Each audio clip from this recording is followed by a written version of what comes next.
This is Andersonville, the all-American concentration camp. 75 years before Germany had theirs.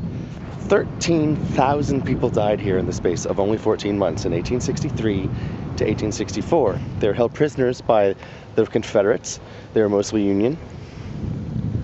And through a mix of, poor sanitation, blockade of supplies, and just pure hatred, they died here. They were in a big stockade and kept here out in the sun, months on end, where they sort of had to fend for themselves, create their own society, and they died by the hundreds every single day.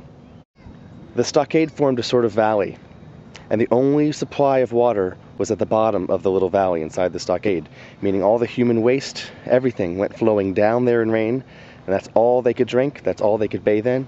Of course, it created all kinds of disease. There was a line between the stockade and the camp. See this line here? If you dared put even a pinky outside of it, you'd be shot instantly, on sight, no questions asked. They called this the deadline, which is where we get that word today. There are even collapsed escape tunnels that prisoners tried to use to escape. Many of them died when they collapsed on top of them. Although it's debatable whether or not the South would have taken really good care of their prisoners of war if the North wasn't doing it either, the ugly fact is they had no supplies.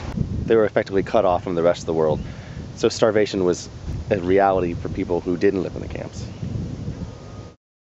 13,000 people in 14 months, and this is after they had survived battles of the Civil War. It was Clara Barton's job to go through all the corpses many, many months later and try to identify as many as she could. There was a gang of raiders, like a bunch of gangsters who sort of owned the camp, stole things, killed guys indiscriminately. Well, eventually all the prisoners, weak as they were, had enough.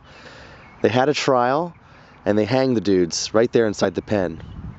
Then they buried them face down, apart from everybody else.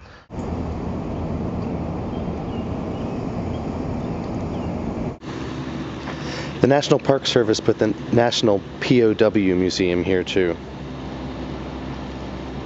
Yeah, that's right. America had a concentration camp where 13,000 people died in a year.